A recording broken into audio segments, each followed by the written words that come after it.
A single pen held a secret too dangerous to speak aloud. Welcome to Sayers and Secrets. I am your host, Frankie Rains. Comment below. Tell me where you're joining this mystery from tonight. It's your curiosity that keeps these stories alive. Now, the case begins. I was halfway through a second cup of coffee and the crossword in the Gazette when Fritz poked his head into the front room and said the words that always signal the end of my piece. "There's a woman to see, Mr. Wolfe." That's all it ever takes. One woman at the door and the whole damn week turns upside down.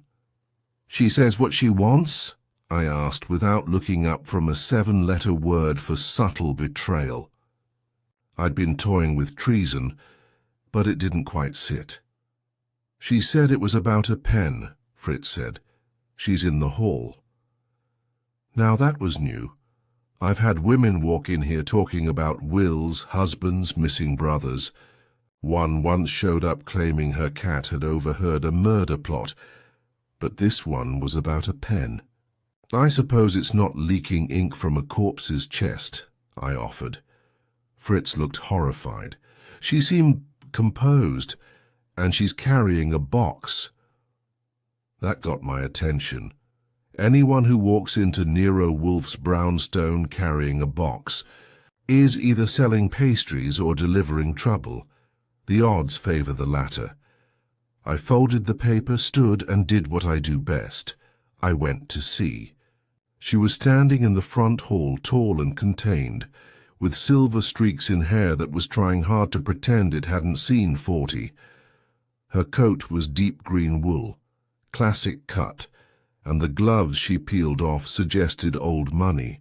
Not loud, not flashy, just the kind of expensive that doesn't apologize. The box, about the size of a cigar case, rested in her gloved hands like it held either secrets or ashes. I wasn't sure which. "Miss," I prompted. "Calliope Vance," she said, with a voice that had more velvet than urgency. "I'm here about a matter that I believe Mr. Wolfe would find irritating but ultimately compelling." That was almost poetic. I cocked a brow and stepped aside, gesturing to her toward the office. "Irritating our baseline around here. Come, in." She crossed the threshold like someone used to trespassing tastefully, and I followed her into Wolfe's domain. My domain, too, in a more coffee-stained, chair-sat-upon sort of way. Wolfe was in his chair, of course, reading something weighty and foreign with one hand and sipping beer with the other. He didn't look up. "Mr. Wolfe," I said, "this is Miss Calliope Vance. She has a box, a pen, and the kind of voice you'd assign to an opera singer or a practiced liar." Wolfe sighed. The book closed. The glass settled on the coaster. Only then did he look at her. "A pen?" he said without affection. She didn't flinch. In fact, she smiled. "Yes, but not just any pen. It belonged to my uncle. He died 6 weeks ago in what was ruled an accident. Slipped on the stairs. Broke his neck." Wolfe sniffed. "Then why are you here?" "Because I received a parcel from the estate yesterday. Among the effects was this pen." She opened the box. Inside was a fountain pen, vintage, black with gold trim, lacquered to perfection. Looked like something a banker would sign an execution with. Elegant, pristine, ordinary. I was about to throw it in my desk when I noticed something. She tilted the pen, and now Wolfe leaned in. There, just beneath the clip, were faint etchings, so faint you'd miss them unless the light struck just right. I stepped closer, squinted. "Numbers?" I said. "A date?" She handed it to me. Wolfe held up a hand, not touching it. I turned it slowly, 10 digits, I said. First part looks like a date, 03-19-21. Then maybe an account number. Wolfe finally spoke again. What was your uncle's occupation, Miss Vance? She gave a little sigh. He ran an antique stationery business, sold rare pens, inks, journals. He called it Chronos Paper and Quill. Wolfe shut his eyes, as if pained by the unnecessary poetry. And you think he was murdered? Because of this? I think he knew something and he left this for me on purpose. He was nervous. We'd spoken a few days before he died. He asked about safes, about whether I still had the deposit. Box in my name. Did you? Wolfe asked. I did. I checked it this morning. It was empty except for a torn scrap of parchment and this receipt. She pulled it from her purse and unfolded it. I scanned it. It was for a deposit made 5 years ago, no details, just a code and a name. R.L. Gannett. Wolfe turned to me.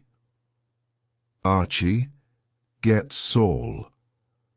I want a background on Miss Vance, her late uncle, the business, and this Gannett name. Also check the antique stationery market. If someone killed for a pen, I want to know what it could be worth, financially or otherwise. Miss Vance nodded once, crisp and cool. You'll take the case. I'll permit its nuisance, Wolfe said, if only to determine what kind of idiot would commit murder for a fountain pen. That's Wolfe's version of enthusiasm. Miss Vance placed the box on Wolfe's desk like it was an offering to the gods. Then she rose, adjusted her gloves, and exited with barely a whisper. Wolfe returned to his chair and opened his book again. Call Fred and Saul, he murmured. And Archie, yeah? Keep the pen, do not ink it, do not misplace it, do not under any circumstances write with it. I nodded. Understood. What I didn't understand was why Wolfe took the case so fast. But I figured we'd get there. He always did, preferably with beer, orchids, and no walking involved. And me? I had a date with a few dead ends, a pen store owner who'd taken, a fatal tumble, and 10 digits etched like a whisper into gold. Hell of a morning. It's a rare kind of morning when Nero Wolfe agrees to take on a case before his second glass of beer, and rarer still when he does it without griping about the client's wardrobe, diction, or audacity in disturbing the sanctity of his office. But Calliope Vance had managed the feat with a velvet voice and a 10-digit engraving, and now I was on the clock chasing ghosts in fine ink. Saul Panzer arrived just past noon. I'd already sent a few inquiries out to Fred and Lon Cohen, one for feet, the other for facts, and spent the better part of an hour staring at that fountain pen. It sat in its box like a coiled snake pretending to be an accessory. I'd be lying if I said I didn't get the urge to write something with it, just to see if the ink would spell out murder. But Wolfe had been clear. No ink, no slip-ups, not even a flourish of my signature. You look like you're trying to decode the Rosetta Stone, Saul said, dropping onto the red chair across from me. He was wearing that usual Panzer blend of invisibility, grey jacket, forgettable tie, and the kind of face people forget unless he wants them to remember. That makes him dangerous in a useful way. She handed us a riddle, I said, nodding at the box. Numbers etched into a pen. Her uncle ran a stationery business. Dead by stairs, ruled an accident. Now she thinks it wasn't. People see messages in tea leaves when grief hits, Saul said. You think there's something to it? She's too calm for delusion, and Wolfe didn't flinch. That alone puts it on the probably not a waste of time list. He gave a grunt. The Panzer version of curiosity piqued. I filled him in on what we knew: stationery store, the safe deposit box, the parchment scrap, and receipt for a name we didn't recognize, R.L. Gannett. Saul took notes without looking down. "I'll hit the usual circuits," he said. "Start with probate filings, death cert, Vance's finances, and see if Gannett pops on anything off-grid. Might take a day. Just don't tell Wolfe it might take longer. He's already chewing the edge of this one." Saul nodded and left the way he came, silent as a falling leaf. I spent the rest of the afternoon making calls. One to Lon, who promised he'd dig through old obits and real estate transfers. One to a guy at the auction house we've used when rare collectibles cross the line between legitimate sale and questionable ownership. He didn't recognize the name Gannett, but did say the pen style was mid-40s Montblanc, maybe a Meisterstück 149 if original. Valuable, but not the kind of thing you shove someone down the stairs for.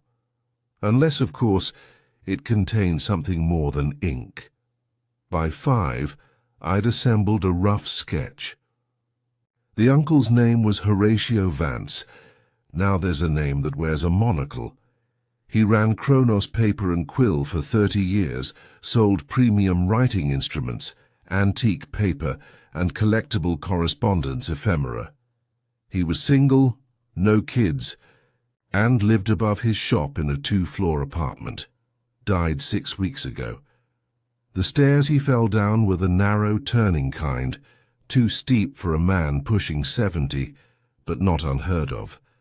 The cops saw no signs of struggle. No signs of anything, really, just gravity and age. Case closed, except it wasn't. Not for Calliope. When I got back to the brownstone, Wolfe was in the plant rooms. That meant he wasn't interested in talking. Until dinner, and possibly not even then. I deposited the updated case file in the drawer marked "In Progress" and went to wrestle with Fritz's idea of an early supper. 3 courses, each lighter than the last, with enough herbs to confuse.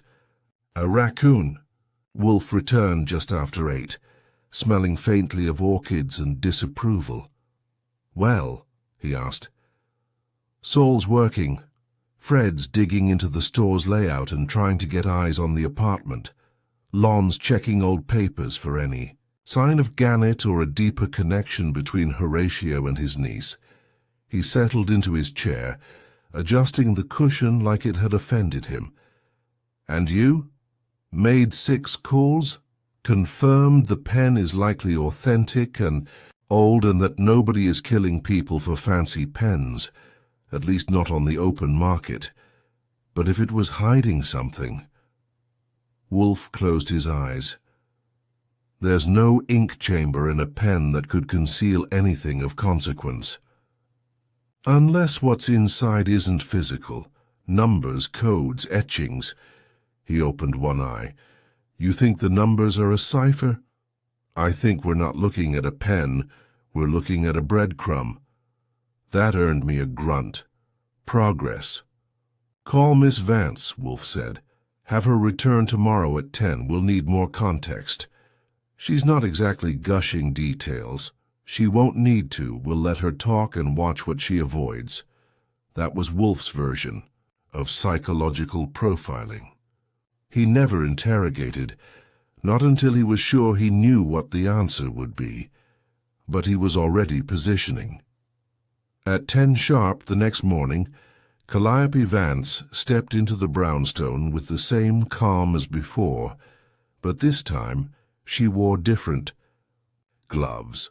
Subtle change, but Wolfe noticed it. He didn't mention it, of course. "I've asked you here," he began, "to elaborate." She took the same seat and crossed her legs with the precision of a dancer. "My uncle was careful, paranoid even, but not reckless. If he etched those numbers, it was for me. I think he was leaving a message." "And this Gannett?" Wolfe said. "A name he mentioned only once, years ago. He said Gannett had once offered to buy out the business. My uncle refused. He never liked men who smiled without showing their teeth. Do you have records of the shop, clients, anyone who might be interested in old pens or rare inks? There's a logbook. It's in the apartment. I can fetch it. Wolfe raised a finger.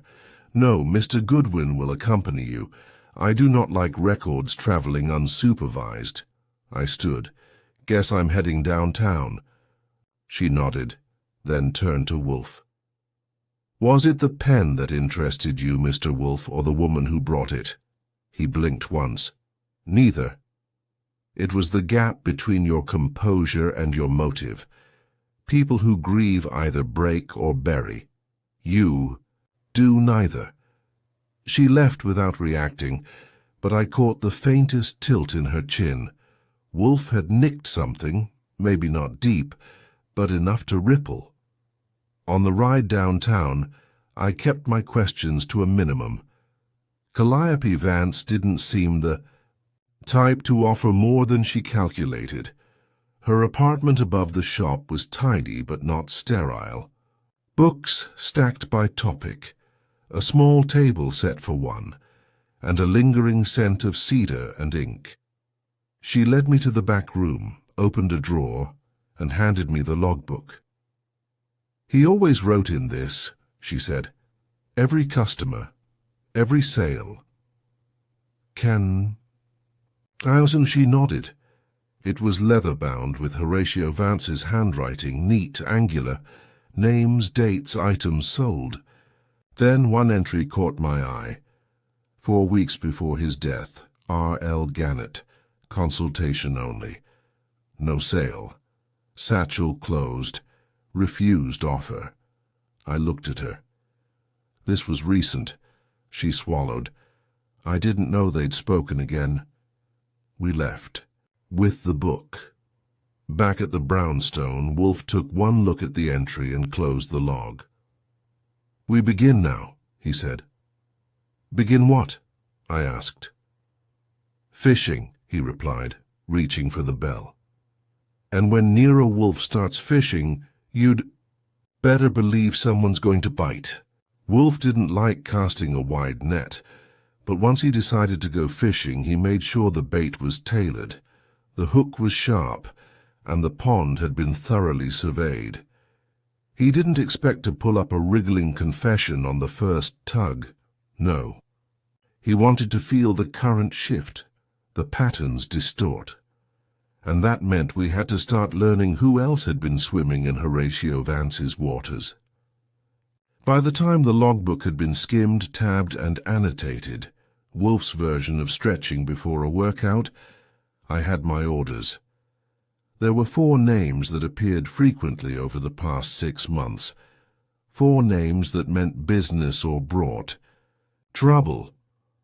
The first was Jonas Ferris, a dealer in antique writing instruments. He had a storefront in Midtown and a reputation for mixing charm with fraud, depending on how the wind blew.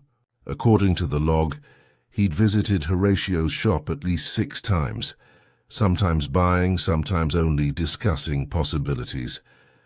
One note beside his name read, "Offered triple on a blue seal pelican. Declined." Next was Diana Broom, a former museum conservator turned private collector's agent. She bought rare items for rich clients and had the kind of discretionary funding that made taxmen salivate. The log listed her as a courier on behalf of the Gannett inquiry, the first solid connection between Gannett and another active player.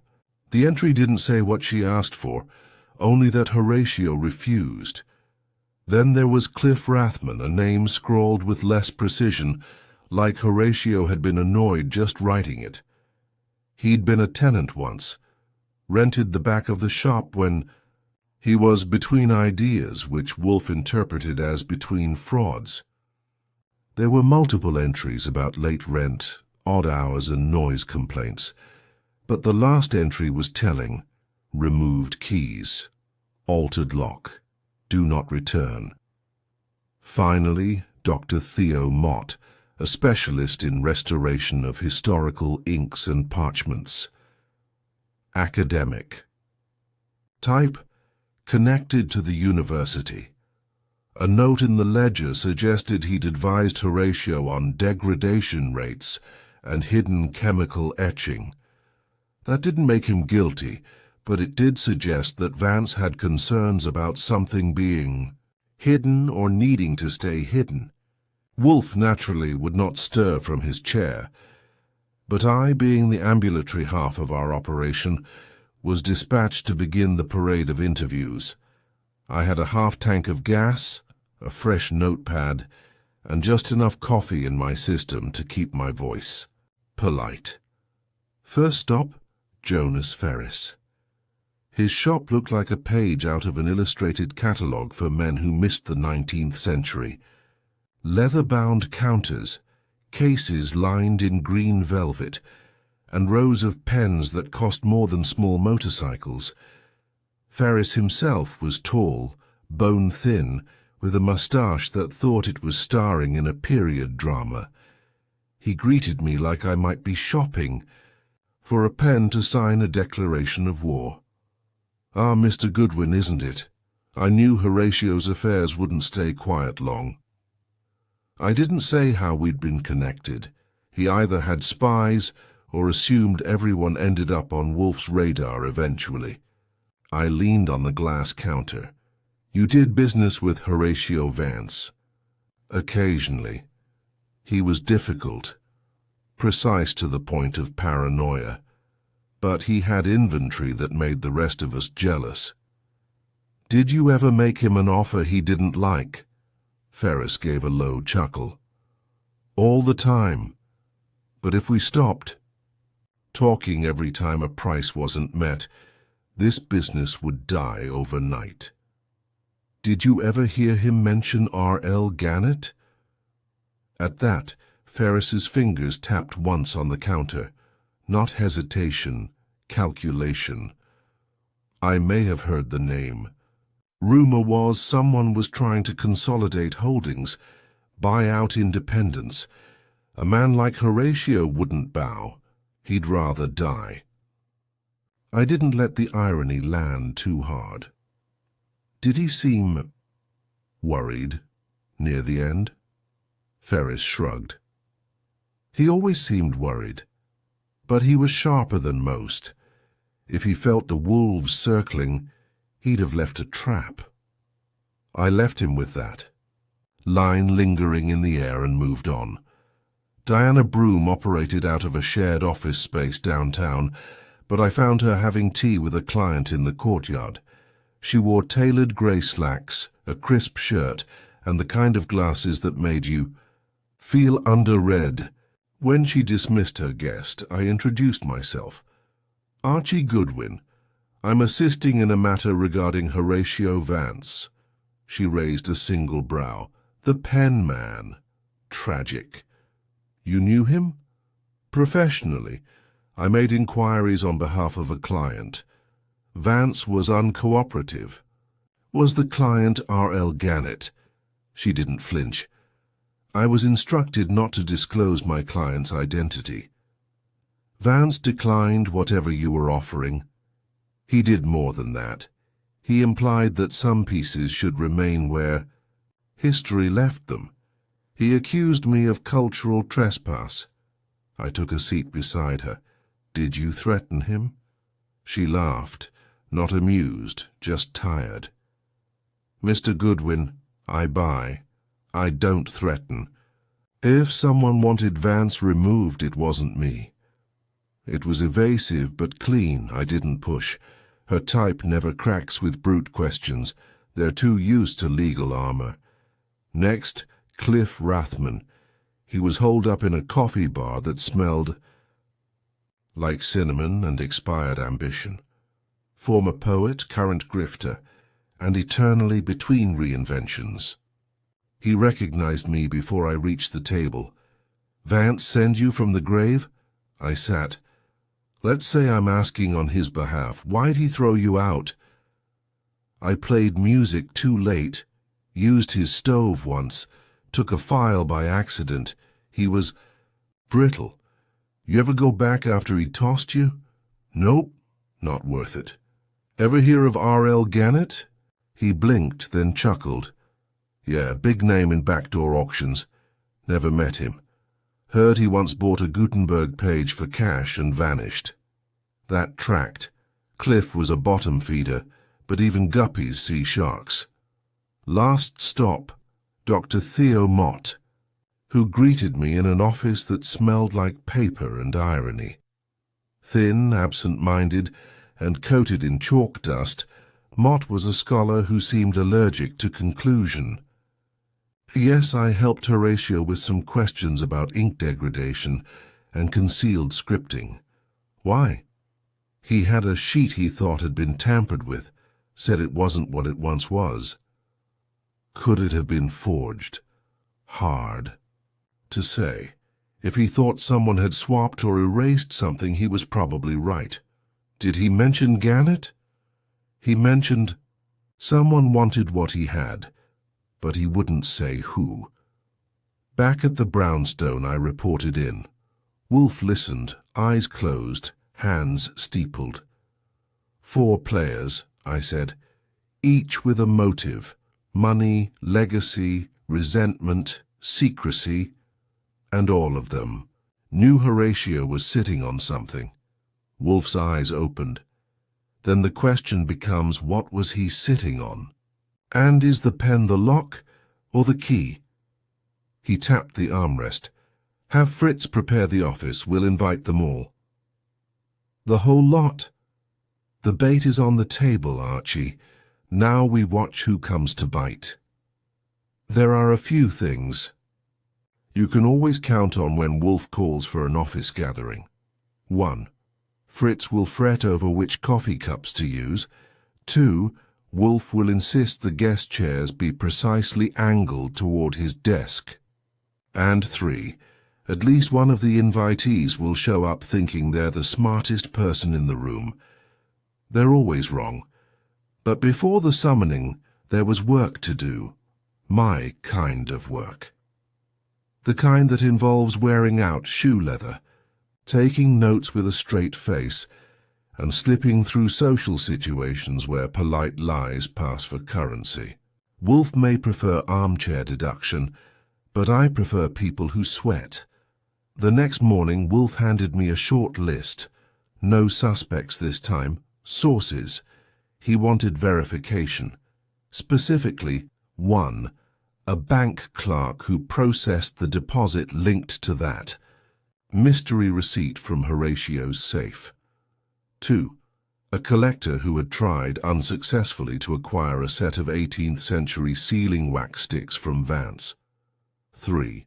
A rival ink maker who had a falling out with Dr. Theo Mott years ago. 4.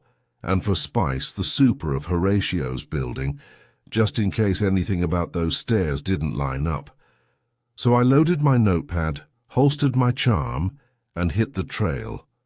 First stop, Franklin Trust and Savings, an old brick institution that smelled like lacquer and condescension.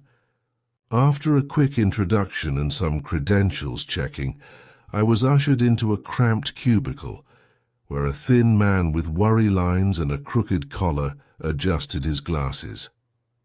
I'm just asking for confirmation, I said. The name on the receipt, R. L. Gannett. Was it associated with an account? The clerk hesitated. That's irregular. We're not at liberty to disclose the client. It's a dead man's file, I said, sliding across a copy of the receipt.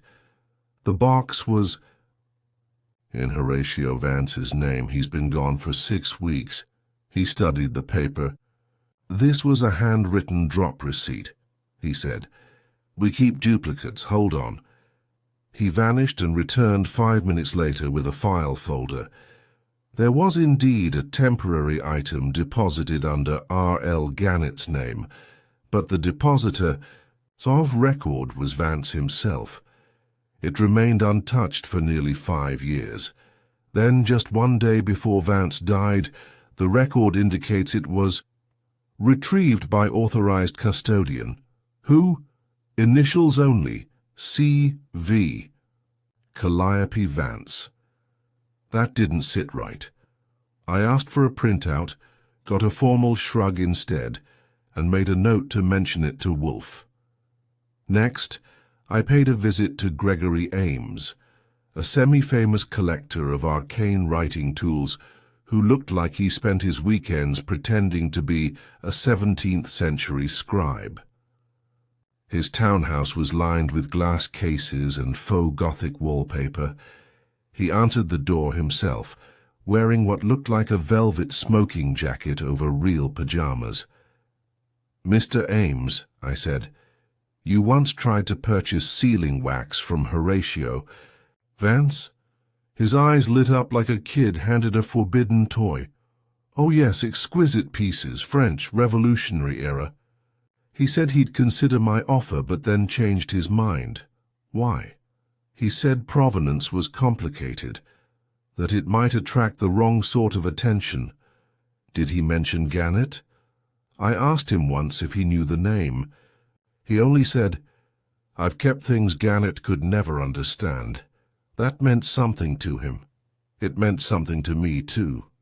Third on the list, Elena Brusk, founder of a boutique ink company in Brooklyn. She'd once co-authored a paper with Dr. Theo Mott before they'd stopped speaking. Her shop smelled like citrus and dye, and her hands were permanently stained crimson and blue. "Dr. Mott," she said when I asked. "Theo's a genius and a coward. He wouldn't sign off on a pigment test we did for a private collector. Said the client was too vague.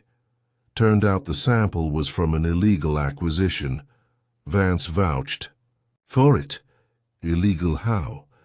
The parchment might have come from a smuggled archive.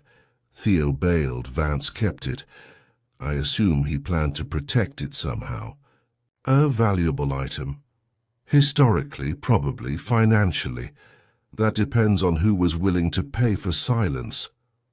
And finally, the superintendent, who went by Bobby D and had opinions on everything from leaky faucets to horseradish. I caught him between elevator repairs. "Horatio?" he said. "Nice guy, quiet, liked things in their place." "Did you see him the day he died?" "Nope, but I heard someone up there around noon, two voices arguing. I figured it was the niece." "You sure?" "I've seen her. Hair in a tight bun, sharp shoes. That voice like a teacher correcting your grammar." That tracked. But Calliope had told us she hadn't been at the apartment in days. Back at the brownstone, I laid out everything. Wolfe listened, chewing on a peach slice like it had insulted him. "She lied," he said flatly. "She accessed the deposit box. Likely retrieved whatever her uncle left, possibly the parchment, and then said it was empty when she checked it. Classic. She wasn't looking for help. She was setting a stage. Why? To control the narrative, which means she believes others are still after the item." Wolfe's brows twitched. "Fetch Saul. I want surveillance on Calliope Vance, discreet but thorough, and summon the others. We'll hold the office gathering tomorrow." "All of them?" "Gannett will not come. He never does, but his proxies might." "Should I prepare the room?" "Fritz will. You will prepare your notes. I will prepare to observe the unraveling." That night Wolfe didn't read. He didn't even pretend to nap. He sat still, fingers steepled, watching the pen on his desk as if it might whisper its secrets when the moon rose. Something in that case was pushing him harder than usual, and I didn't yet know what. But by tomorrow evening, someone in that room would. There are days when you feel the shift before it happens, like the air thickens or time starts watching its own watch. The morning of the gathering had that flavor. Quiet, charged, expectant. Fritz was fussing over the tea service like he was preparing for a peace summit. Wolfe, of course, remained in the office, giving the illusion of stillness while plotting 6 steps ahead of the universe. And me? I was prepping my notes and polishing my shoes, because when suspects gather under our roof, presentation matters, especially when you're the guy holding the leash on the lion in the chair. By noon, the brownstone had been converted into what I call the Wolfe Arena. Chairs angled with surgical symmetry. The famous red chair reserved for Calliope Vance. The others fanned out like chess pieces, one for Ferris, one for Broom, one for Mott, and one for Rathmann if he showed. Saul was stationed outside in a parked car on watch. Fritz had triple-checked the pen's box placement, dead center on Wolfe's desk, like it was an exhibit in court. But before the parade of suspects arrived, something small, barely a flicker, caught my attention. The pen wasn't off. I had opened the box to recheck the etching, not out of suspicion but habit. But this time, when the lid lifted, I saw a minute scratch across the lacquer near the nib. New, fresh, thin as a whisper. The kind of thing you don't spot unless you've looked at the same object 10 times, which I had. I didn't say anything. Yet, I just gently closed the box and made a mental note. Someone had touched the pen since I'd last checked it, and it wasn't me. That's when Wolfe rang the bell. I entered. He looked up slowly. "Is the office ready? Unless they show up in riot gear, we're fine." "And the pen?" I paused, then gave him the trimmed-down version. "There's a fresh mark on the lacquer." He narrowed his eyes. "Who had access? Besides us, Fritz, though he'd sooner shave his head than touch it. The cleaning woman maybe, but she only vacuums the hall, and Saul was posted outside all night." "Then it happened recently, after you checked it yesterday." "Definitely," Wolfe muttered a rare phrase. "Bait tampered with is more useful than bait untouched." I knew what that meant. Someone had tried to sneak a look, maybe swap it, maybe even leave something inside. Wolfe gestured and I handed him the box. He didn't open it, merely held it, weighing more than the ounces of gold and plastic should account for. "We'll wait," he said. At precisely 1 o'clock, Calliope Vance arrived, punctual and pristine. She was wearing a different coat this time, light grey, belted, and carried no handbag. That alone struck me. Most women carry something, especially when they're coming to a mystery party. Next came Jonas Ferris, looking like a man stepping into court, not a parlor. He wore a deep blue suit, tie knotted like it had been practiced all morning. His eyes roamed the office with mild distaste, too modest for his taste. Diana Broom followed, efficient and self-contained. She gave Wolfe a polite nod and took her seat without fuss. Theo Mott arrived last, slightly flustered, dropping his notepad on the floor before sitting. No sign of Rathmann, though I wasn't shocked.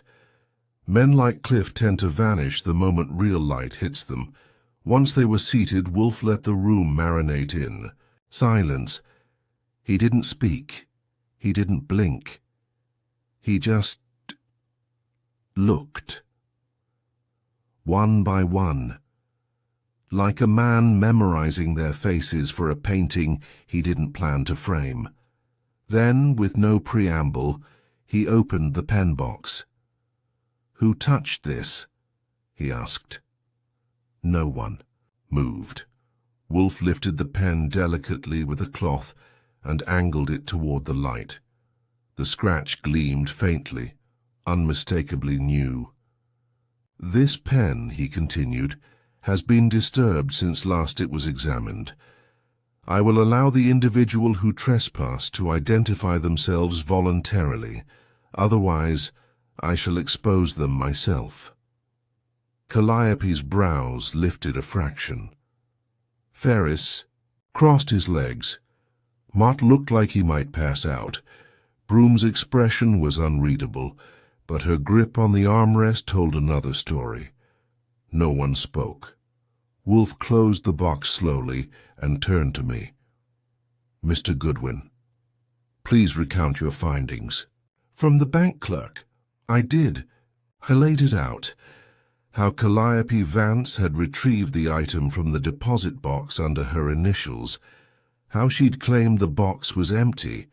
How the receipt named Gannett, but the deposit originated from Horatio." Wolfe turned to Calliope. "You failed to disclose that, Miss Vance." She didn't blink. "I feared that admitting I retrieved the parchment would cast suspicion." It did. Ferris leaned forward, voice low. "Parchment. There was parchment." Wolfe nodded. There was. Likely containing something of historical or financial value. Possibly both. And Mr. Vance, Horatio that is, knew someone would come for it. "And that someone was Gannett?" asked Mott. Wolfe made a small, ambiguous gesture. "Perhaps. Or someone claiming to act in his interests." Then Wolfe turned to Ferris. "Mr. Ferris, you offered to buy the pen outright 2 years ago." "I did, it's rare. But only recently have you expressed interest in the contents of the pen. You called here yesterday, inquiring about its internal components." Ferris tensed, a simple curiosity. "Then why did you break into my office?" That made the room shift. Even Broom looked surprised. "I did no such thing." "Mr. Goodwin?" Wolfe said. I reached into my folder and pulled the file, the photo of the pen pre-scratch, taken on Wolfe's request the day before. Then I held up the pen again. The scratch, unmistakable. Wolfe's voice went cold. "Someone entered this office last night. Someone handled the pen, left a mark, and likely hoped we wouldn't notice." Calliope leaned in. "Are you saying someone broke into your house?" "No," Wolfe said. "Only into my confidence. The mark suggests desperation, and desperation in this case is evidence." Broom finally spoke. "What does the pen even contain? You haven't said." Wolfe opened the box again and removed the pen, this time with a slow twist. The barrel came loose. Inside, coiled tightly, was a thin strip of paper. Wolfe did not touch it. He merely displayed it to the room. "Archie," he said. "Gloves." I retrieved them, and Wolfe, with painstaking care, unfurled the strip. It was a list. Names, dates, amounts. Wolfe read silently, then looked up. "This," he said, "is not just a clue. It's a record, a ledger, illicit sales, transfers, buyers and sellers in transactions that should never have existed." Mott turned pale. "Then Horatio was—" Wolfe cut him off. "Horatio was documenting the truth. And now that truth is exposed." He paused. "And someone in this room tried to silence him." There it was. The air cracked a little. Not enough for an arrest, but enough to rattle the branches. Wolfe gestured for everyone to leave except Calliope. Once the others had gone, he spoke softly. "You lied again, Miss Vance." She looked down. "I didn't know what was on that list. Only that it was dangerous." Wolfe nodded. "And now so are you." We let her go. But the circle was tightening. Wolfe didn't need to pace, he only needed to listen. And when the truth came, it would knock right on schedule. Wolfe doesn't like adrenaline. He thinks it clouds reason, thins the blood, and encourages people to talk faster than they should. So when the air in the brownstone began to shift from controlled curiosity to electric tension, he didn't pace, shout, or stomp. He got quieter, and when Wolfe gets quiet, you know things are about to crack. After Calliope left, Wolfe sat for a long moment, eyes on the unfurled ledger we'd removed from the pen. It was only a few inches long, but it spoke volumes. The names weren't household, no Rockefellers or movie moguls, but they carried weight in the right circles. Buyers and sellers of items that should have remained in archives, not in private vaults. Black market sales, illegal transfers, the kind of transactions that made museum directors and customs agents break into a sweat. But the real kicker, one of the names had a red dot beside it, a single red ink blot, placed deliberately. That name? R.L. Gannett. Symbolic, Wolfe murmured. Or directive. I leaned against the edge of the desk. Could be the buyer who refused to stay bought. Or the seller who betrayed the bargain, Wolfe replied. There was a sharp knock at the front door. Fritz answered, and Saul came in, hat in hand, face unreadable. Calliope made a call, he said without preamble. Soon as she left, here. To whom? Number traces to a private line, Midtown office, registered shell company. But guess what turns up when you dig deep enough? I raised a brow. Gannett? Close. An offshore trust used in 4 recent auctions, involving stolen antiquities. She wasn't calling her dry cleaner. Wolfe steepled his fingers. She's not working against Gannett, she's working for him. Saul nodded. She's the in-between, probably hired by Gannett to play the concerned niece. But when she opened the pen and saw what was inside, she switched sides, I finished. Wolfe gave a shallow nod. She retrieved the ledger from the deposit box, hid it again in the pen, then brought it to me. Saul frowned. Why not destroy it? Wolfe gestured to the parchment. Because it's insurance, leverage. She doesn't want Gannett gone. She wants a seat at his table. I whistled. Low. She's smart. Wolfe closed his eyes. Too smart. Which means she's also dangerous.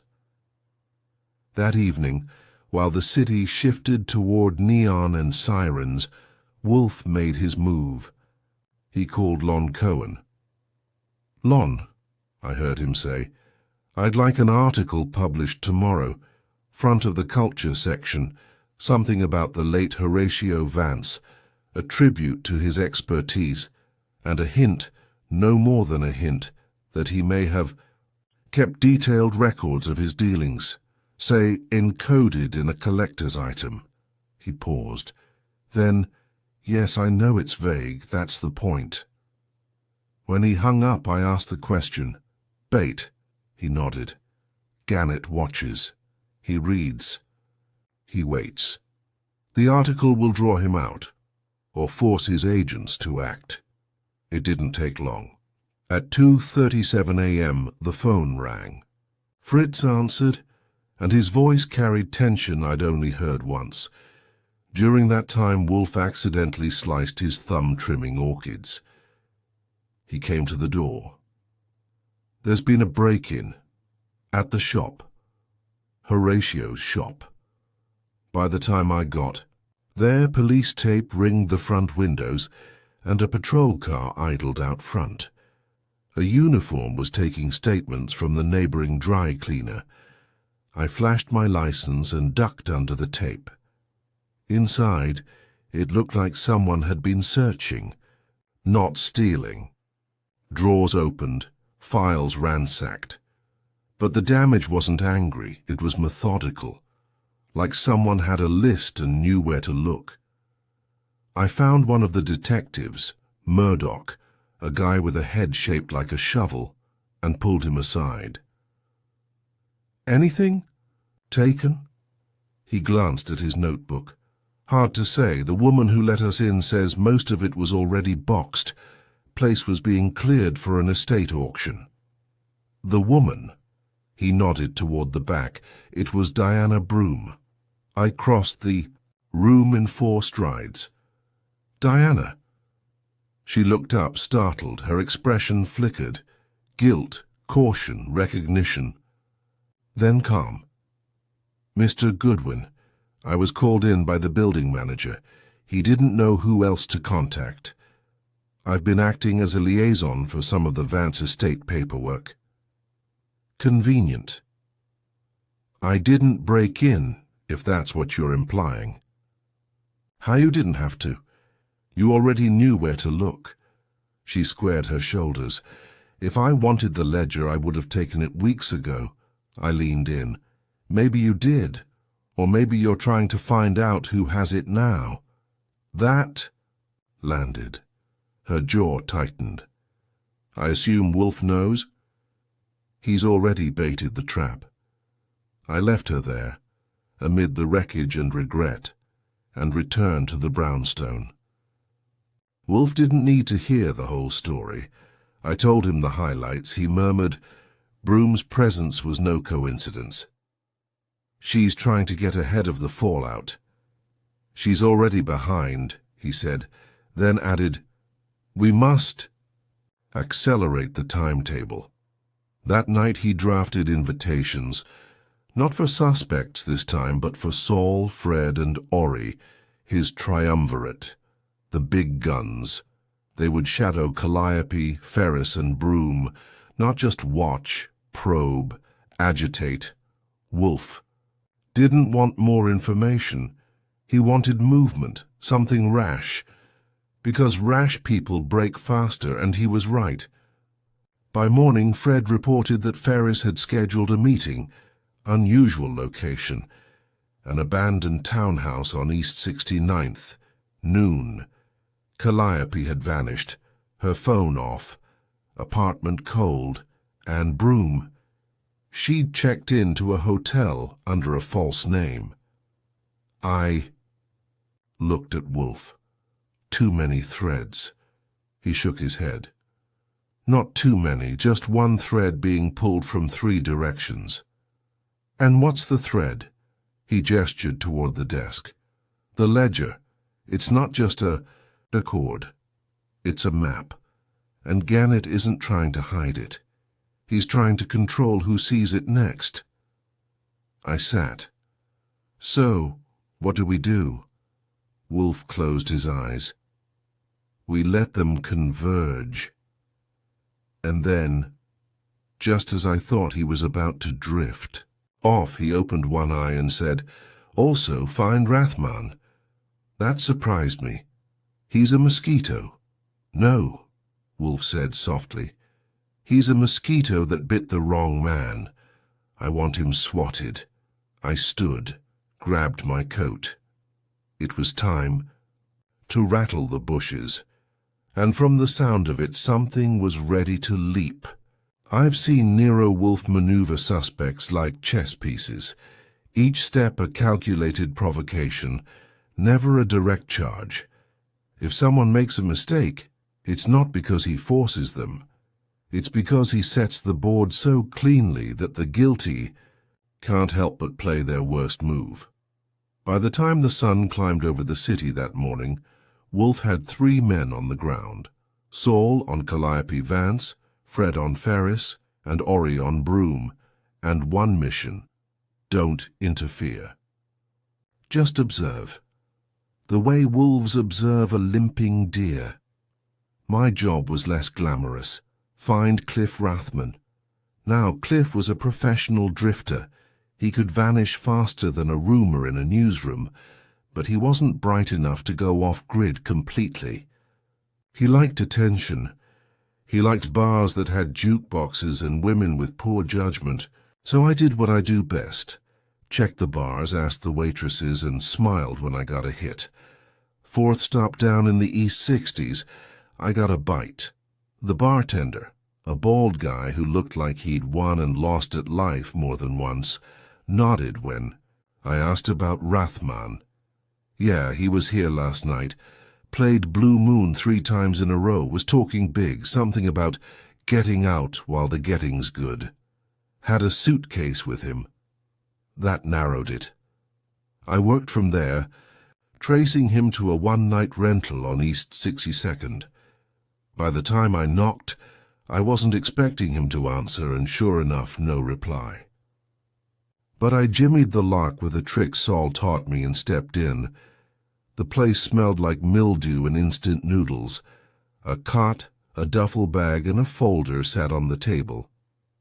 Inside the folder, a photocopy of the ledger Wolfe had. Not the original, just a few pages. Annotated. Sloppy handwriting.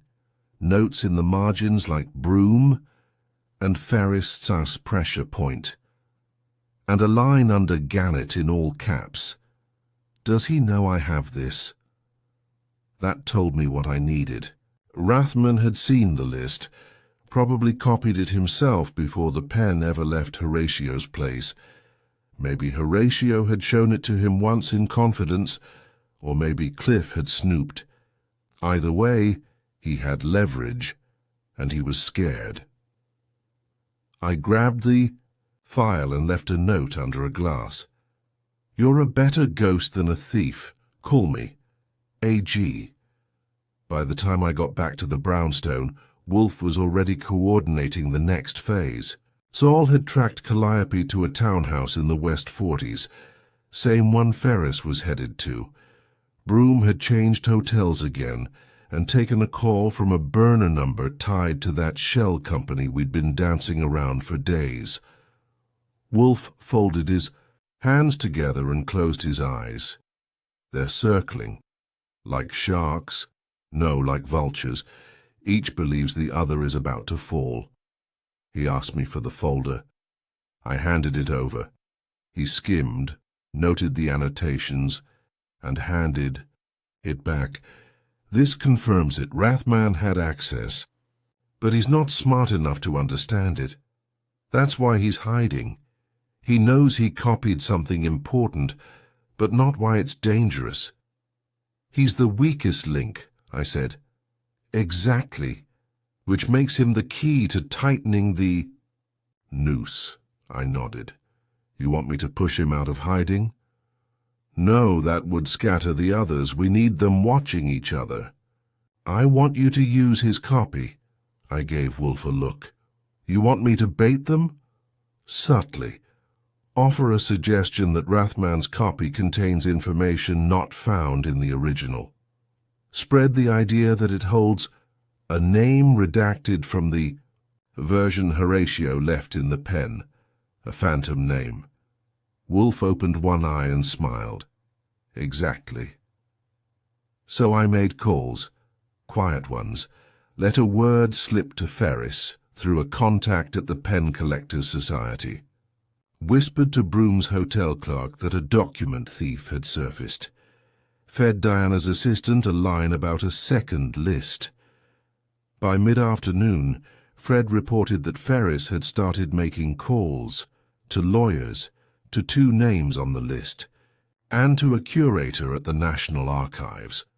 Saul said Broom had been seen entering the townhouse on 40th with Calliope, not together, sequentially. And Ori, bless him, managed to find Rathman's burner phone number via a dry cleaner. He owed money to. I called. He answered on the 4th ring, paranoid, jumpy. You don't know what I have, he hissed. Wrong, I said. I know exactly what you have, and so does Wolfe. What does he want? He wants you safe, because if you keep holding on to that copy, you won't be. I need out. No, Cliff, you need in. I gave him an address. Not the brownstone, a cafe near the park, neutral, visible. That evening, as the city glowed with false warmth and real tension, Wolfe summoned the trio again. Saul, Fred, and Ori sat in his office like generals before battle. Wolfe laid it out. Cliff Rathman has made contact. He believes he's holding something worth killing for. Ferris, Broom, and Miss Vance are circling, each watching the other. We must push them into motion. One will try to buy Rathman. Another may try to silence him. We let them try. But only try. He turned to Saul. I want eyes on Vance. If she makes a move tonight, follow her. Fred, stay with Ferris. Ori, Broom. Then he looked at me. Archie, take the real ledger and lock it in the vault. Keep only the fake on your person. You think someone's going to try to snatch it? I think they already have. That night, after everyone had been dispatched, I walked to the corner for a decoy run. I carried the dummy folder in my inside coat pocket. My pace was casual, my eyes scanning reflections in windows.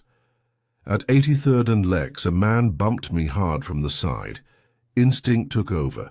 I stepped back, braced, and grabbed his wrist. He fumbled, not for my wallet, but for the folder. I yanked it back and shoved him off. He ran, fast, too fast for coincidence. I called Wolfe from the payphone near the newsstand. They're getting desperate, I said. His voice was calm.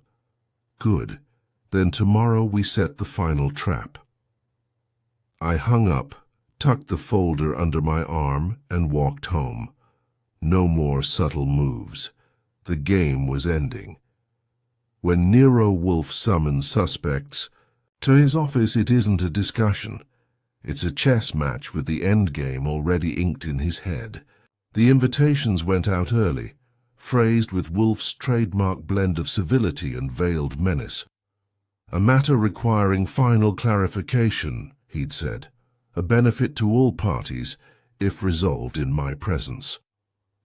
Translation: show up, or be left out of whatever deal might spare your reputation. By 3 that afternoon, the house was sealed like a vault. Fritz was under strict instruction: no interruptions, no coffee service, no distractions. Saul and Ori were stationed near the rear entrance. Fred was parked out front, eyes on the curb. Wolfe didn't expect violence. He expected desperation, which was more dangerous. I was ready in the office, notepad in pocket, wearing my second-best suit, the one I keep for people I hope to intimidate. With silence. Wolfe sat in his throne, composed and silent, his gaze fixed on the center of the rug, like he was watching a crime unfold there in slow motion. At 3:16 p.m., the bell rang. I answered. First to arrive was Jonas Ferris. He was polished but sweating, his tie slightly off-center. He greeted me with a nod that aimed for courtesy but missed. Next came Diana Broom, cool as a razor, carrying a briefcase and a wariness that sat just beneath her lashes. She nodded once to Wolfe and said nothing. At 3:22, Calliope Vance stepped in. Her posture was straighter than usual, her jaw more set. She wore black. Symbolic? Maybe. Or maybe she thought it gave her an edge of moral high ground. Either way, it didn't help. Wolfe waited until all were seated. The atmosphere was thick enough to bottle. "For you are here," he said, "because each of you has misrepresented your intentions." No one spoke. Wolfe's voice didn't rise. It never does. But it carried more weight than a shout. "Mr. Ferris, you claimed your interest in Horatio. Vance was commercial.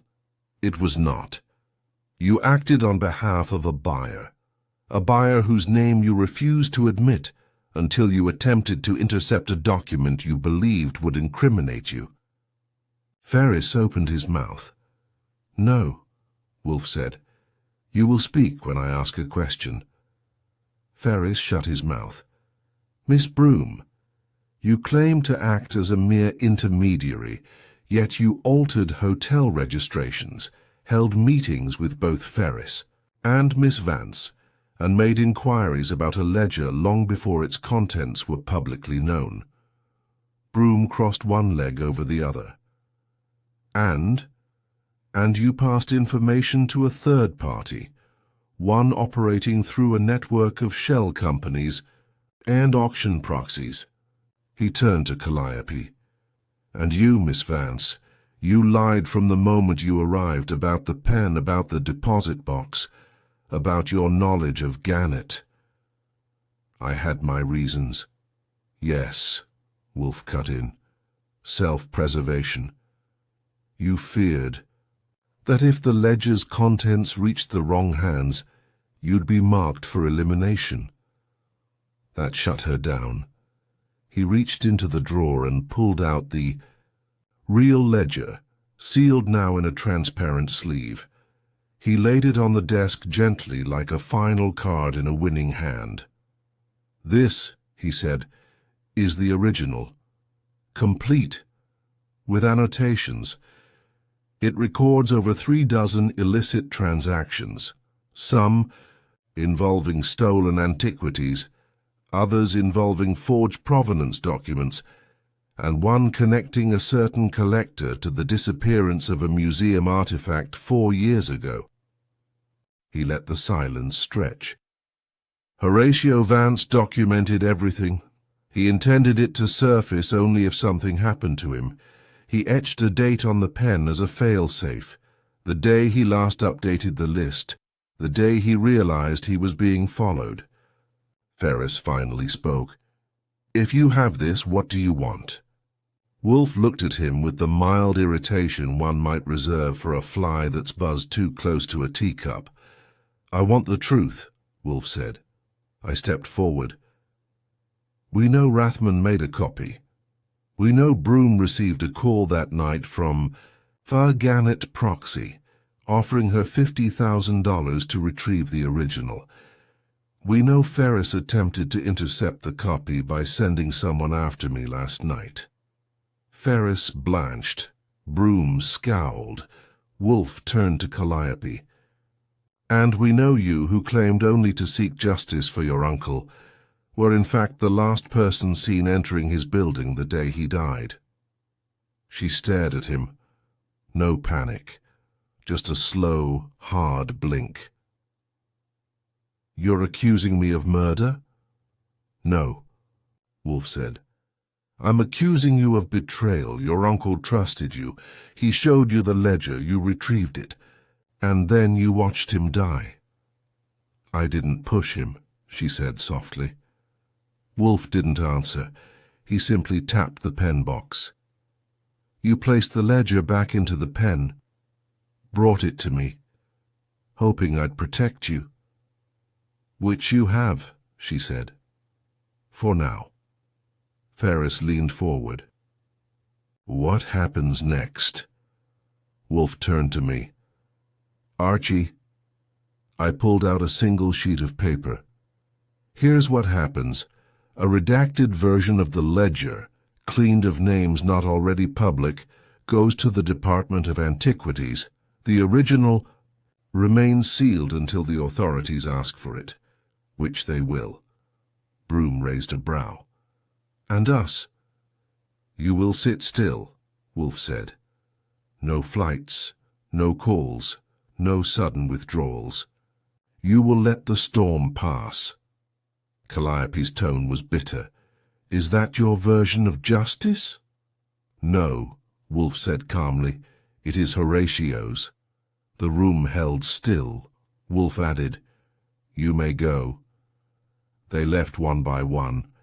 Ferris without eye contact. Broom without a word.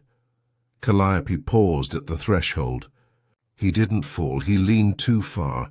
He was trying to see if someone was following him. He turned too fast. Wolfe didn't reply. When the door clicked shut, he leaned back and exhaled. I waited. Is she telling the truth? He shook his head. No, but she believes it. I poured him a beer, left it within reach. And the ledger. It remains with us, until justice remembers its duty. I sat down. Outside, the city kept spinning. Inside, the brownstone returned to silence. For now. The brownstone doesn't creak. It settles. That's a detail people miss.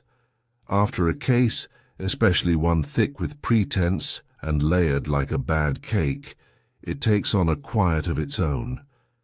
Not just stillness, something deeper. Like the walls themselves are digesting what they heard. It had been 2 hours since the gathering. Wolfe had spoken his last word on the matter, with a finality I'd come to recognize as near sacred. The nice kind of close that meant he was finished, even if the world wasn't. He was in the plant rooms now, tending to orchids that never lied, while I cleaned up the battlefield in the office. Notes, folders, that infernal pen. I was just about to stash the ledger in the floor safe when something flickered at the corner of my eye. The final page. It had shifted slightly in the plastic sleeve. Maybe during all the handling, maybe just gravity doing what gravity does. Either way, it had caught the light in a way I hadn't noticed before. And there it was, a smudge, not ink, not accidental, deliberate. At the very bottom corner of the page, faint but visible when tilted just right, a name had been rubbed out. Erased with surgical precision but poorly hidden, a faint ridge of disturbed fibers, a ghost of a signature. Wolfe had read that page, so had I, but neither of us had seen it, because it was meant not to be seen.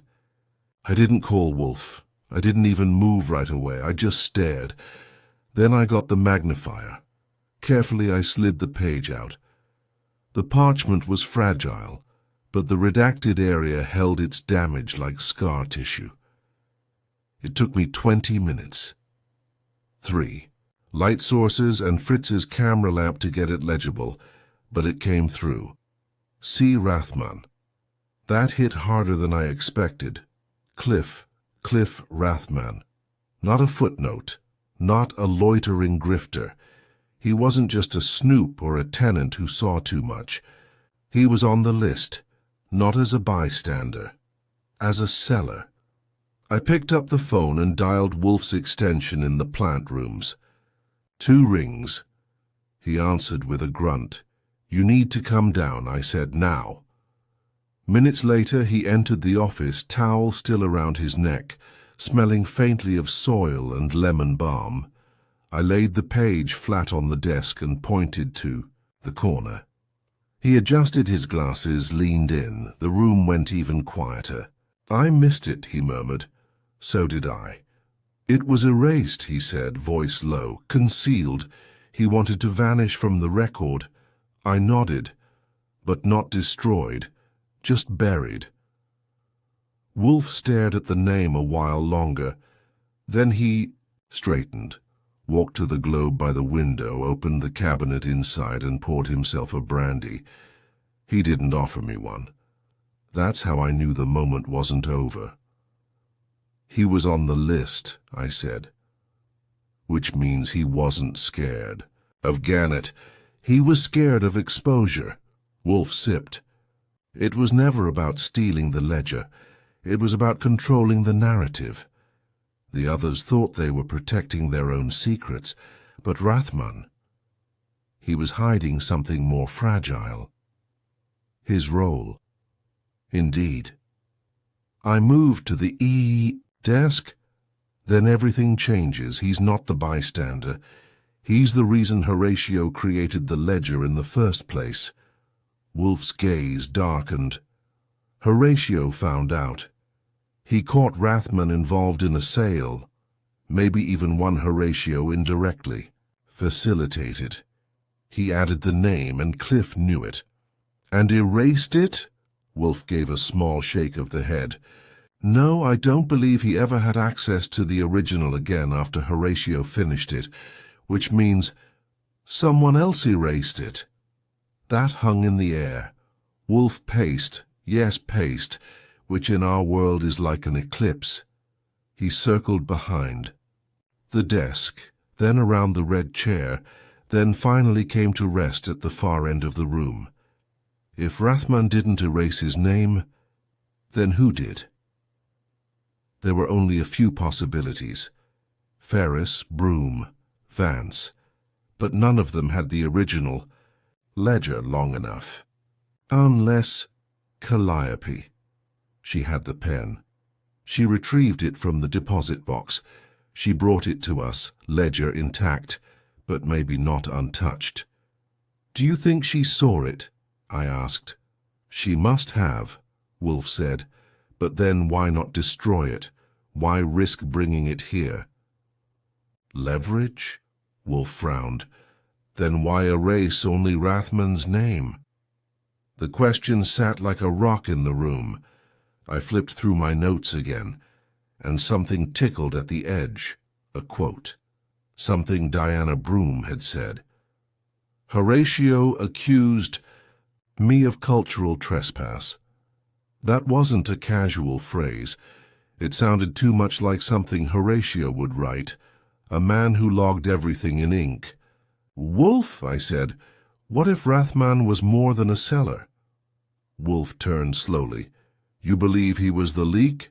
Not just the leak, the connection, the broker, the one feeding names to Gannett. The thought formed as I spoke. It, and Wolfe nodded.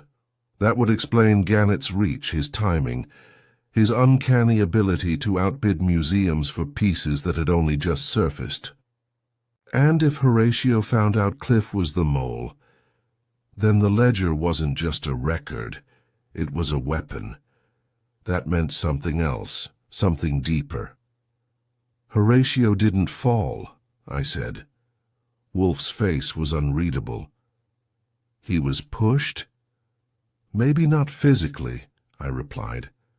But if he confronted Rathmann and the pressure got too high, then it was panic or rage. Either way, I knew what I had to do. I'll find him, I said. No, Wolfe said. That surprised me. You won't need to. I blinked. Why not? Wolfe walked to the phone, dialed. Saul, he said. Rathmann will come to us. He'll believe the others are closing in.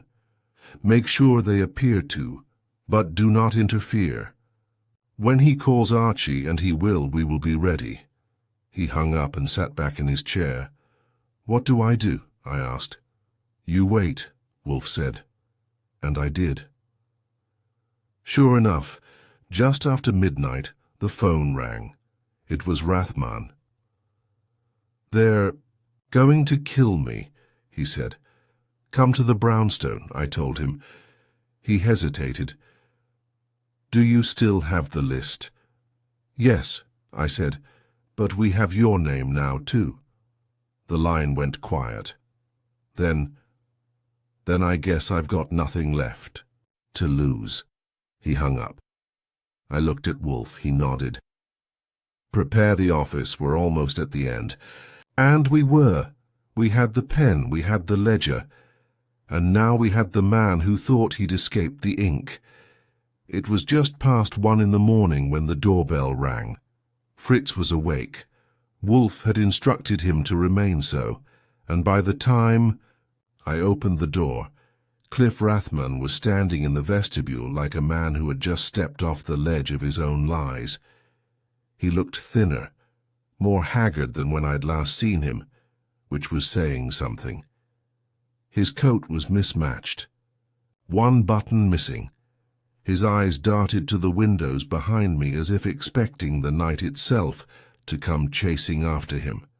Inside, I said, and he obeyed. The moment he stepped into the office, Wolfe was ready. No beer, no pleasantries, not even the usual forced civility. Just Wolfe seated in his chair, fingers arched in the steeple of judgment. Sit, he said. Rathmann sank into... The red chair like a man slipping into confession. "I'm not proud of what I did," he muttered, "but I didn't kill him." Wolfe didn't blink. "No, but you contributed to the weight that brought him down." Rathman swallowed. "You lied from the moment we spoke," I said, circling behind him. "You said you had a copy of the ledger. You did, but you didn't say why." "I was just trying to stay alive," Rathman said. "I thought if I kept it quiet—" "You erased your name," Wolfe interrupted. Rathman looked up sharply. "No," he said, "no, I didn't." "You didn't try to remove yourself from the original." "No, I swear I never touched that version. I only had the copy. I thought, if I left the original untouched, no one could say I interfered." I glanced at Wolfe. We both knew he was telling the truth. Wolfe leaned forward slightly. "Then who erased your name?" Rathman hesitated, and then it clicked. You could see it on his face like a curtain pulled back inside his skull. "Calliope," he whispered. "She had the pen. She accessed the deposit box. She must have seen my name and scrubbed it." "Why?" I asked. "To keep me useful," he said.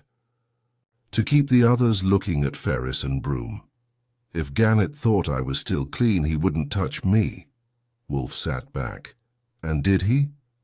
"No, but his people have been circling, and when I heard about the article in the Gazette about the ledger, I knew it was only a matter of time before they realized." "Realized what?" Wolfe asked. Rathman shifted in his seat, looked down at his hands. "That I gave Gannett everything, names, locations, schedules of shipments. I was the one who got Horatio to open up. I told him I was researching a book on rare inks and pen culture. He liked to talk. He showed me too much." "And you took it," I said. "Yes. I sold it piece by piece. I told myself they were just artifacts. They'd end up in collections. Admired, not lost, not trafficked." "Until they were," Wolfe said. Rathman nodded. "And Horatio found out," Wolfe finished. "He confronted me. I denied it at first, but he knew. He said he'd written it down, that if anything happened to him, the truth would out." "So you ran," I said. "He told me to leave. He said if I was gone by nightfall, he wouldn't call the authorities." I packed what I could and went. "And then he died," Wolfe said. Rathman looked up. "I didn't kill him." "I believe you," Wolfe replied, "but your absence was as loud as a confession." There was a long silence then. Wolfe reached into the drawer and took out the original ledger again, still in its sleeve. He placed it on the desk before Rathman. "I am going to give you a choice," Wolfe said. Rathman looked at him like he'd misheard. "A choice?" "Yes. You can walk out of here now. I will say nothing to the police for 24 hours. Or, you sign a full confession. You name everyone involved in the transfer of information to Gannett. You corroborate the ledger's contents. In return, I will deliver both your statement and the ledger to the appropriate authorities in a manner that does not implicate you in Horatio's death." "You can't protect me from Gannett." "I can't," Wolfe said, "but I can." "Expose him, and once he is exposed, he will be hunted by agencies with more reach than mine." Rathman sat frozen. I leaned against the wall, arms folded. "This is as good as it gets, Cliff. Take it or run. But if you run, you'd better hope the cops find you before Gannett does." He closed his eyes. "Give me a pen." Wolfe didn't flinch. He handed me one from the drawer, a fountain pen, not the infamous one, but elegant nonetheless. Black with silver trim. I handed it over. Rathman signed. 2 pages, front and back, no embellishment, just truth in hard strokes. When he finished, he looked up at Wolfe. "What happens now?" "You'll stay in our guest room tonight," Wolfe said. "In the morning you'll leave with Mr. Panzer. He will deliver you to the district attorney's office." Rathmann didn't argue. He left the room quietly, escorted by Fritz. When the door closed, Wolfe exhaled. "That is the end." "Of Rathmann?" "Of the scheme, of the network. Gannett will have to surface or perish." I picked up the signed statement and laid it beside the ledger. "We've still got Calliope to consider." "She erased the name," Wolfe said. "But she did not create the ledger. That was Horatio's act." "What'll you tell the police?" "The truth," Wolfe said. "Just enough of it." He stood, rare, and walked to the window. He didn't look out. He simply stood there, hands behind his back. He was an ink merchant, he said after a while, but what he really sold was permanence, lines that lasted, words that didn't fade. I nodded. "And in the end, that's what buried them." "No," Wolfe said, turning. "In the end, that's what saved us all." I turned off the light in the office and followed him out. The pen was still there, resting in its box. Quiet. Simple. Just a tool. But it had written the truth. Whether the world was ready or not. The next morning arrived in a haze of grey. Rain misted the windows, soft and slow, the kind that makes the city quieter than usual, like it's trying to remember something.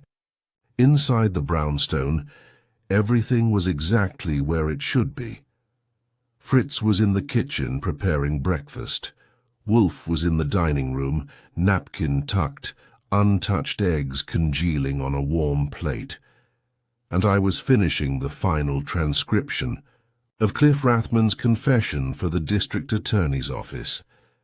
There's a routine that returns after a case, but it doesn't happen all at once.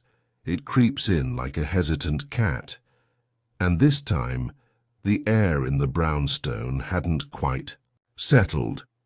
I had to admit, this one had rattled more than it should have. At precisely 9 a.m., Saul Panzer arrived at the door. He looked as alert as ever, with the faintest suggestion that he'd been sleeping in his car for the last few hours. Rathmann was behind him, coat buttoned tight, eyes clear but tired. He didn't look like a man about to vanish. He looked like a man who'd finally stopped running.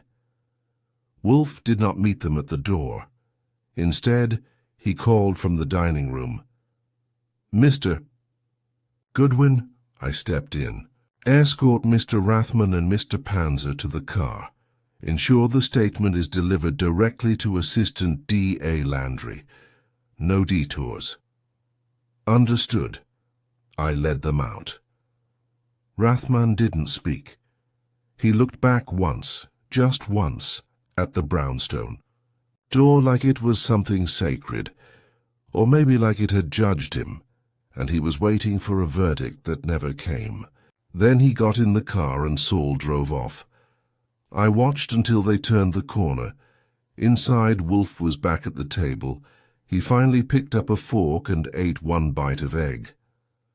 "I suppose we should be relieved," I said, sitting down across from him. "The bad guy's in custody. The ring is exposed. Gannett will be squirming under half a dozen subpoenas by noon, all tied up." Wolfe dabbed at his lips with a napkin and gave a small grunt. "It is not tied up, Mr. Goodwin. Merely restrained." I waited. Wolfe doesn't speak in metaphors unless he's winding up for something. He continued. "Rathmann is a symptom, a visible sore on an illness far deeper. Gannett is the bloodstream, but the infection is systemic. There will be others." But we've got the proof, the ledger, the names, Rathmann's confession. Proof delays corruption. It does not eliminate it. I sighed. You're a real ray of light sometimes. He looked at me and surprisingly smiled. The truth does not always comfort. It clarifies. I was about to quip when the phone rang. Fritz answered, then called into the room. Miss Vance is here.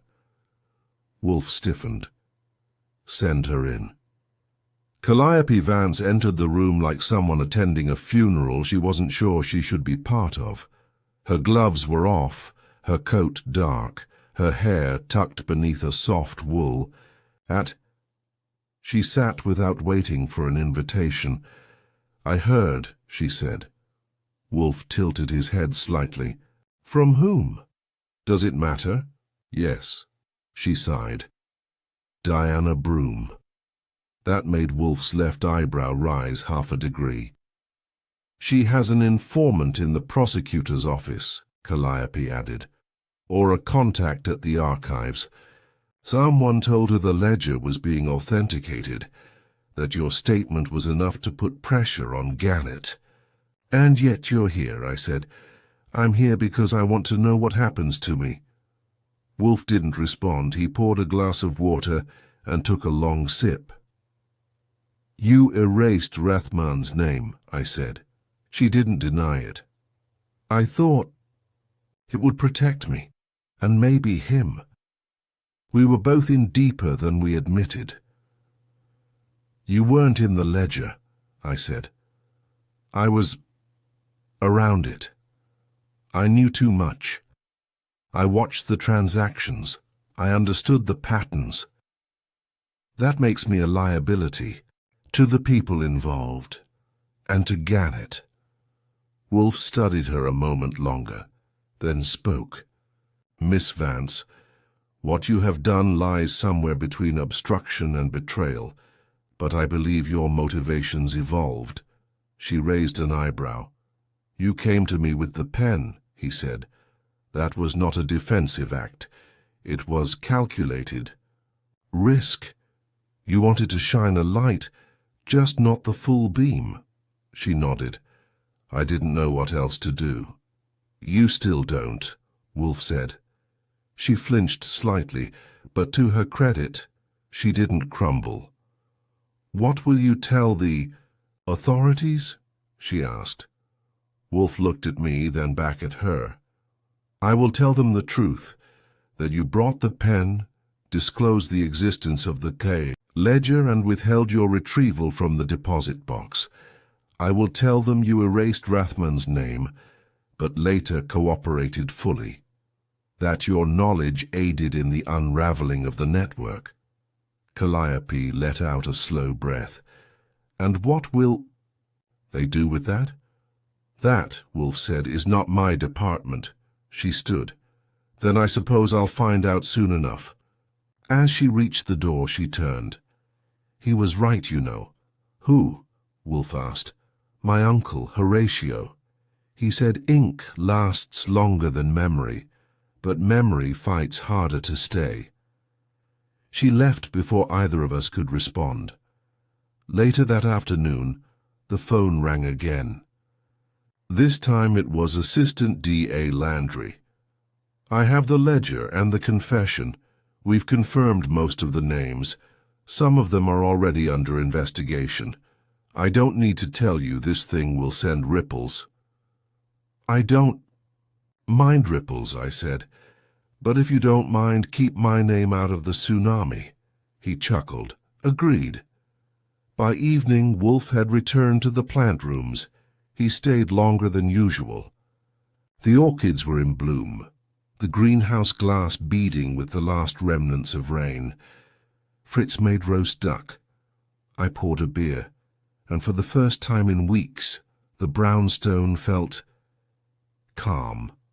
Not quiet, not clean, but calm.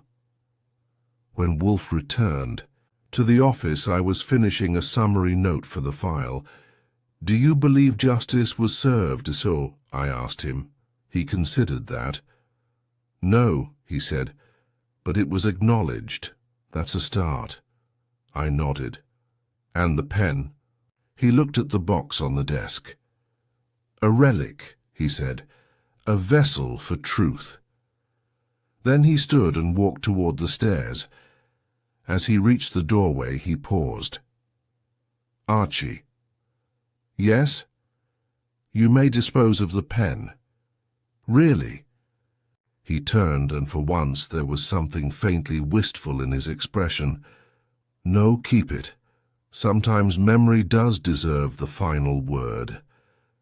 He vanished up the stairs. I looked at the pen one last time, then closed the lid. The case was over, but the ink was still permanent. 3 days had passed since Rathmann's confession walked out the front door under Saul Panzer's careful supervision, and the brownstone had returned to what passes for normal in a house that's witnessed more crime from its armchairs than most alleys have in a decade. Wolfe was back to his usual rhythms, orchid hours strictly observed, books devoured in silence, and meals consumed with the attention of a man dissecting civilization one plate at a time. Fritz moved quietly, with the faint solemnity of someone who knows something important has ended, even if the ending didn't come with applause. As for me, I was back at the typewriter, organizing the final file labeled Vance Pen Ledger Affair in Wolfe's custom color-coded system, a practice he insisted upon despite pretending he had no interest in paper unless it was bound, and pre-titled. The pen itself, the lacquered little Pandora's box that started this mess, now sat in the safe with a tag, "Do Not Ink," historical evidence. Wolfe's sense of humor tends toward the dry side of a drought. At 10:08 a.m. that morning, a letter arrived. Not an email, not a call, an actual envelope hand-addressed in bold, slanting script. It bore no return address, but the moment I opened it and caught the first line, I knew exactly who it was from. Calliope Vance. "Mr. Wolfe," it began, "thank you for not condemning me when others might have.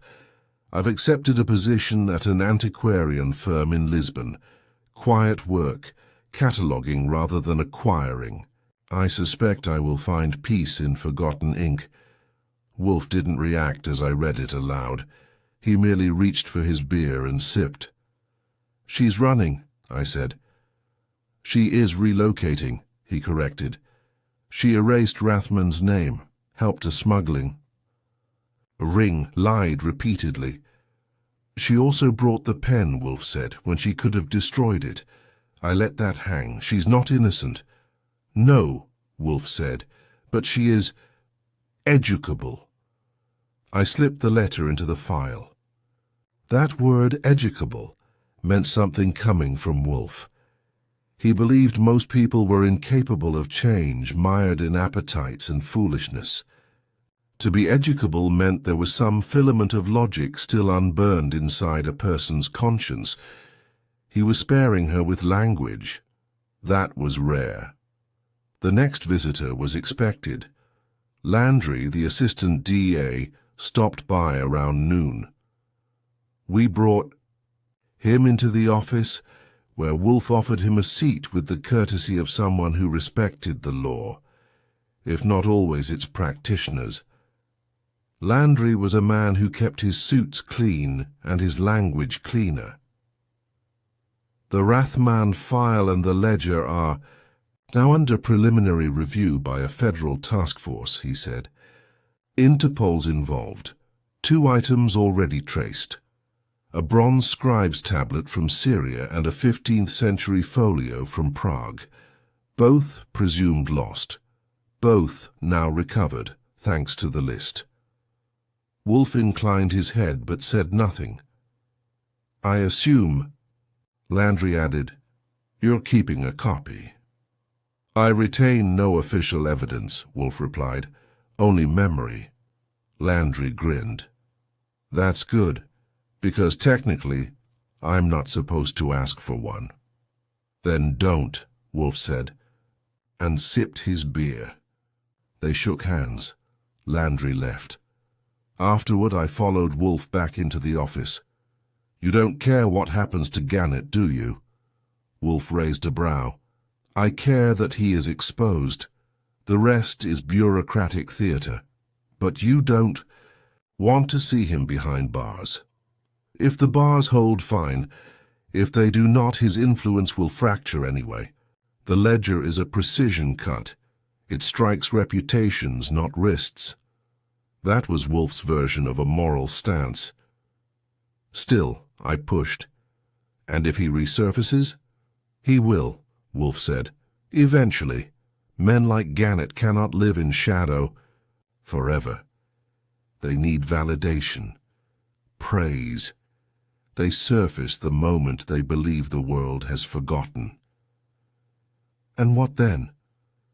Wolfe took another sip, eyes half closed. Then someone reminds them. I didn't need to ask who. That night after dinner, Wolfe returned to the plant rooms. I wandered into the office with a glass of brandy and sat at the desk.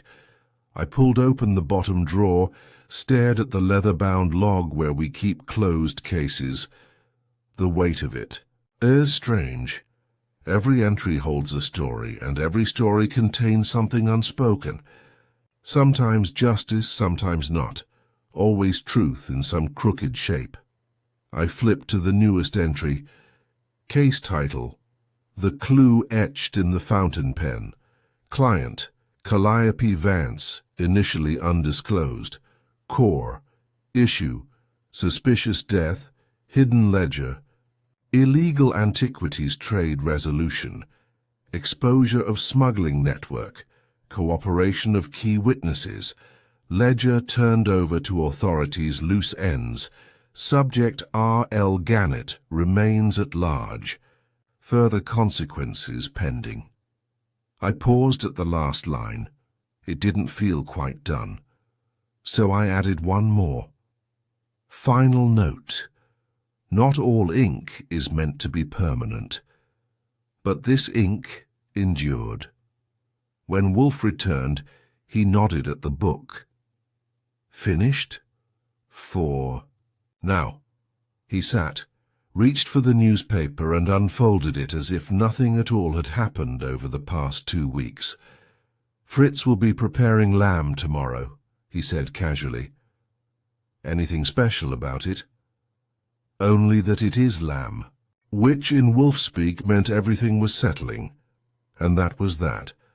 No more sudden visitors, no break-ins, no names etched in lacquer. Just the soft shuffle of the house returning to itself, and the quiet confidence that if something crooked ever crept back into the world of rare ink, parchment, or pens, Wolfe would be ready to blot it out. As for me, I poured myself another brandy, put on a record, and watched the city beyond the glass grow dim and still. Cases end, people don't. But every once in a while, someone finds the courage to tell the truth, on paper, in ink, where it can't be taken back. That, in this line of work, is what we call a victory, even if it came with a scratch.